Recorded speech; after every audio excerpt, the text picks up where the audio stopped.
Peace. Today is Friday, April 12th, making today's math. Knowledge, wisdom, all being born to understanding. That's right. Knowledge, wisdom, and understanding. That is that universal family, that man, woman, and child, which spawns equality.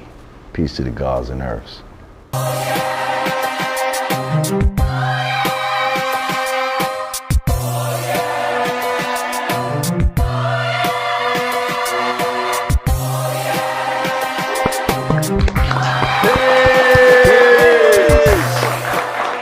Welcome back to the Yanadameen Godcast. I'm Lord Jamar. I'm Digga. Got Fact Checker Rage in the house. Present. We got the whole Yanadameen team in the place to be. Yay, team! And right about now, with us on the phone, calling from Las Vegas, we got my brother, Micheal Jackson's bodyguard, Bill Whitfield. Clap it up for Bill Whitfield, y'all. God damn it! I should just say bodyguard to the stars, but you know, right now, for the purposes of this conversation, you are Micheal Jackson's bodyguard because, you know, that's who you deal with, that's who you dealt with, and that's who you have personal knowledge of. Now, before we went to break, you were speaking on Micheal, and you were saying that Micheal is not the person that's being depicted in the media, that you become to know him on a personal level. So let me just ask you straight out. Well, wait, I'm sorry. Before you do that, can you just let our viewers know, like, how long you worked with Micheal? We was in about 3 years, almost just a little more than 2.5 years. Okay. 2.5, 3 years. But I tell you, to a lot of people, that doesn't sound like a long time. But if you were somebody on a day-to-day basis, every day, yeah, that's a long time. Right. Of course, because bodyguards are, like literally your shadow. So from being with someone every day, all day for 2.5, 3 years, do you believe that Micheal Jackson was capable of, was he, molesting children, anything like that he's being accused of? Absolutely not.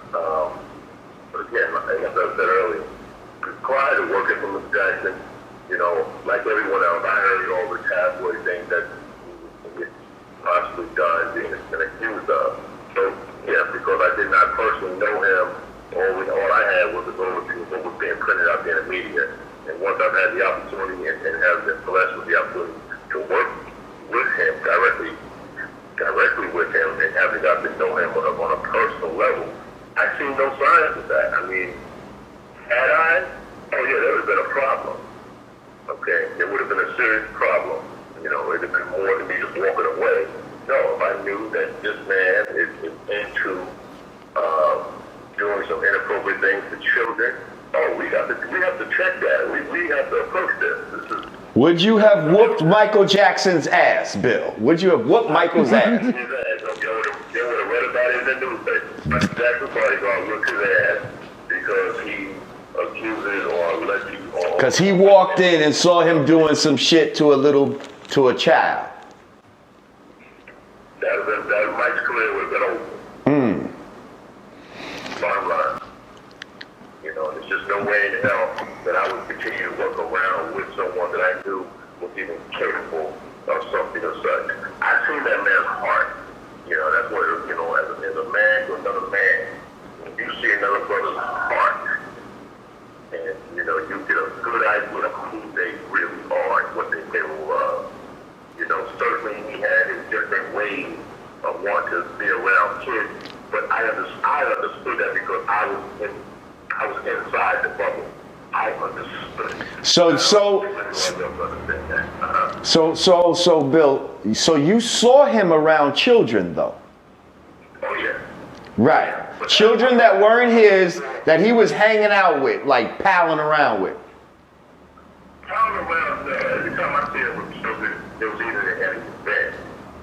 You know, there was no buddy like that, but there was an event that children, whether it was a sponsored event, you know, for children, and he made an appearance. But as for the whole buddy system, no, that wasn't the I think. I mean, because they're making accusations of sleepovers. I was going to ask you, did you witness any sleepovers, any, separation of parents from the kids and? Absolutely not. None of that. Not on my watch. That I can, speak to. Not on my watch. But that's a place not on my watch. No. There was every time we was at a home base, there was too many people around for anything like that to go down for anyone not to see something that didn't look right. And I often told people that I had, at the home base, I had 5 guys on my team, and oftentimes we would have the assistants from the Brothers of the Nation of Islam, and there would be another 5 or 6 gentlemen there. So you have all this men around here. Had we seen, either of us had seen anything that Mr. Jackson was doing inappropriate, especially with children concerned, it would have gotten noticed and it would have gotten called out. And the Brothers of the Nation of Islam was not having that. I definitely wasn't, even though they weren't. So what, just today or yesterday it comes out that the director admits that some dates don't jive in his so-called, Leaving Neverland thing. Well, how it started, there's the biographer, Mike Smallcombe, noticed something. He said, wait a minute, the, said room, whatever, where the kids were supposed to be, that wasn't built until a particular time where the abuse had allegedly stopped already. So basically their dates and times wasn't meshing. So then the director, Dan Reed, says, oh yeah, there is a little discrepancy with the timeline. So he's admitting that there are some fallacies in this documentary. However, he's not, he didn't have a problem, airing it and putting it out. And, once you planted that seed to the world, it's already out there. Now it's oh, by the way, some dates and times don't match. But now, mind you, this is after, numerous streaming platforms have stopped streaming Michael's music. This is after Oprah Winfrey gave the floor to, the 2 said accusers. Now, have you met these accusers at all? I know these guys were young at the time, so you weren't working with them, or you weren't ever around when any of these 2 guys were there, were you? No, I wasn't around during the time when they always took place.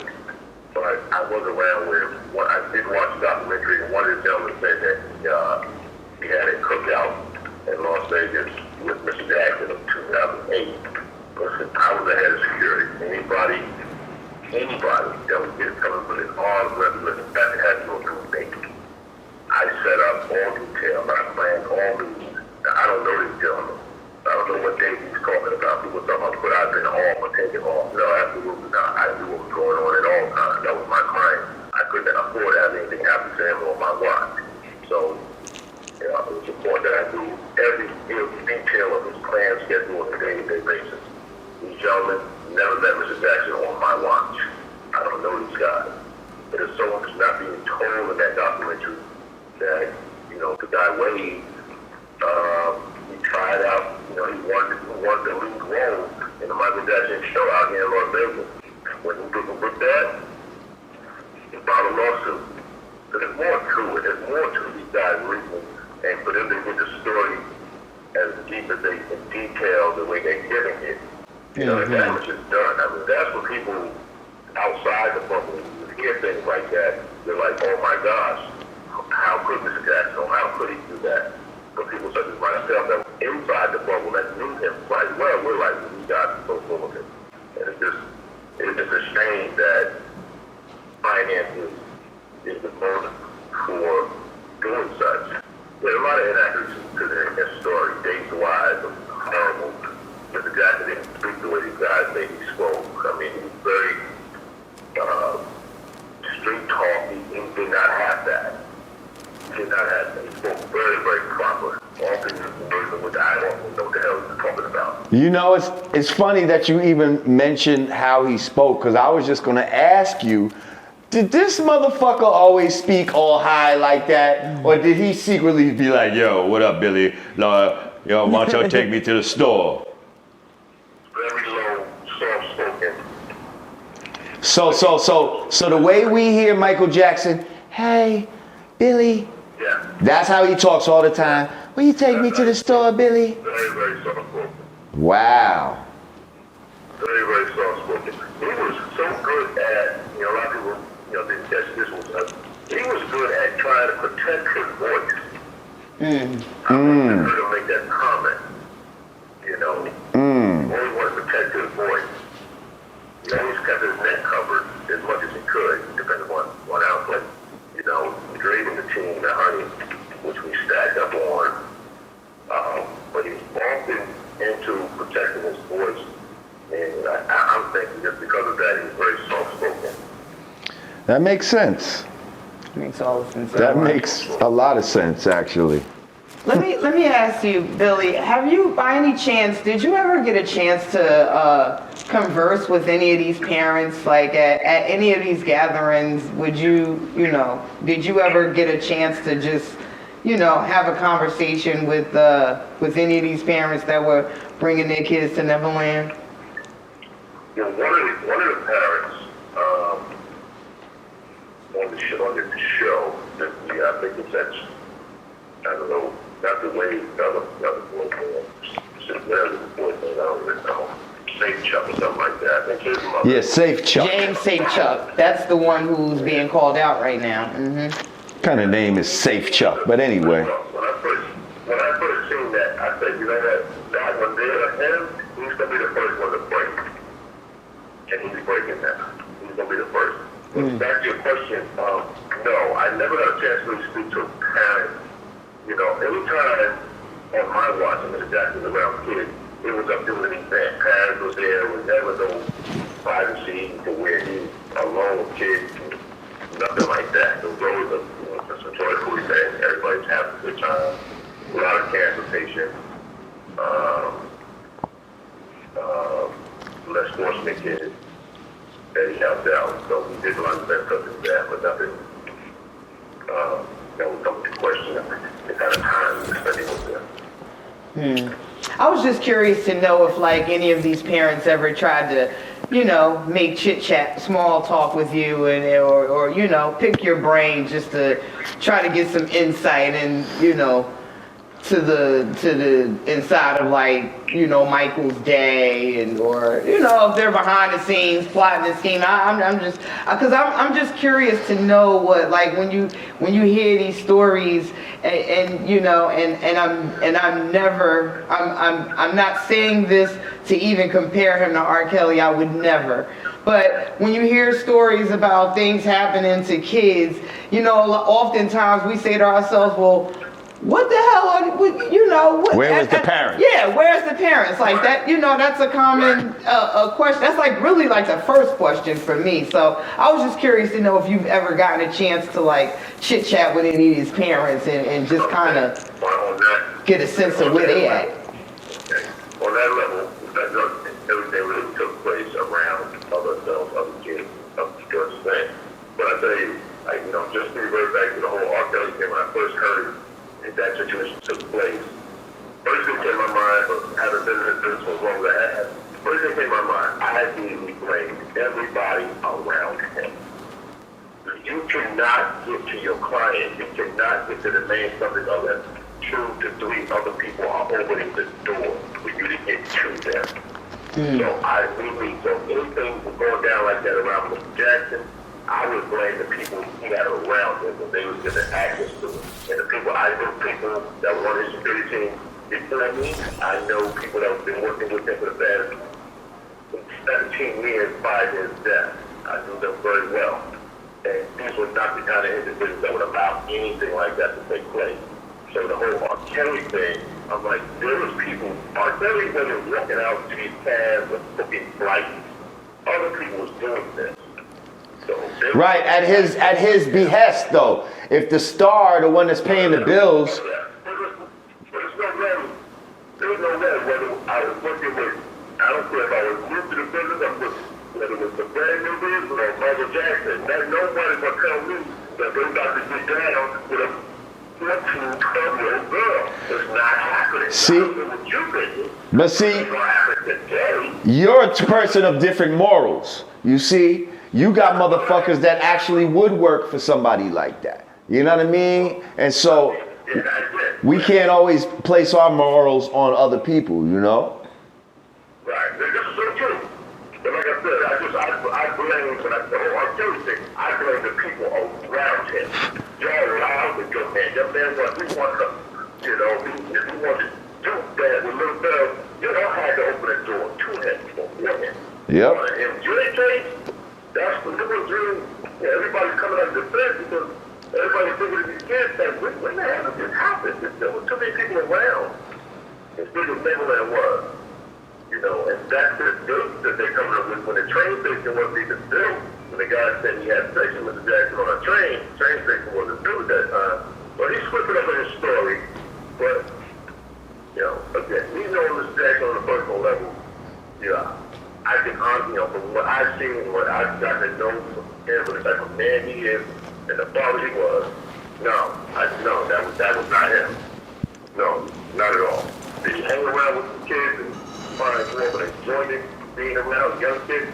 Yeah, I noticed that only because when we were around these little kids ain't talking about money, they're not talking about contracts, they ain't even talking about music, they talking about stupid shit, about climbing trees, and what about that over there, train station with. And for some reason, he preferred that conversation at sometimes, I would say. Because the majority of his days have a lot to do with contracts, money, contracts, money. So I just saw it as an outlet, you know, the young kids, to have a conversation with young kids that I listen to the content. I'm trying to push conversations with them. And they wasn't talking about contracts. So he was actively involved in, like, you know, his contracts and you know, his day-to-day business of the Micheal Jackson conglomerate. That's what you're saying? Oh, absolutely. Absolutely. Yeah, we even got that from Quincy. Every week. Right. And almost every day I would get an itinerary, and on that itinerary, it would go down to what record executives that he had to talk to, what approvals he had to make. You have to understand, he had a lot of weight, and where Sony was concerned, a lot of weight, and a lot of day-to-day operations he had to sign off with the thing. It came to me, back it to me, I bring it to him, sign off, I back it back to wherever they had to go. He was definitely a hands-on when it came on the business aspect of it. Right, so you think, so you're saying him dealing with these kids was just a way of him dumbing out, basically. Right. And just, Right. releasing all Video the games, pressures cartoons. of adulthood, and I'm just gonna be a little kid for a few hours with these little kids. That's it. As harmless as that. He came up, you know. He didn't come up, he didn't go to high school clubs and high school basketball games. Right. And he didn't go to PLW party, hanging out at night. He didn't do none of that. He's been a machine his whole life. Say again? I said he's been that machine his whole life, since childhood. Absolutely. To get your conversation on a kid's level about other things was amazing to him. I used to see it with his kids. His kids were homeschooled, and there's only 3 of them, and they've been homeschooled by a certified teacher. Sometimes when we would be in the vehicles and we're driving, I may drive past an elementary school and they're outside playing, and his kids are in the car. They're looking out that window like they're looking at something that they ain't never seen before. A bunch of kids out there having a good time. They were excluded from that life. So listen here, Bill. This is the thing for me, and you don't really even have to comment on this if you don't want to, but this is the thing for me. There's two things for me that make it look bad for Micheal Jackson when it comes to his credibility, and not even on some dealing with children, just when it comes to telling the truth. Okay, number one, I don't believe that Micheal Jackson's lightening of his skin is no goddamn vitiligo. Okay? And if it is, the nose job don't come with your vitiligo. The straightening of the hair, like all of that transforming himself from the black Micheal to what looks like a white Micheal, and then not acknowledging that, to me, is disingenuous to people, because most people will look at that and be like, Mike, you're lying. You had plastic surgery. Like, just tell the truth. Well, no, I did maybe one, maybe two, something on my nose so I could sniff better. No, we don't believe that. Okay, and then the next thing I don't believe is that them damn children, them white children, come from Michael's loins. Okay? So now those are two things right there where Michael's credibility, for me, is brought into question. I actually believe that he didn't do nothing with these children.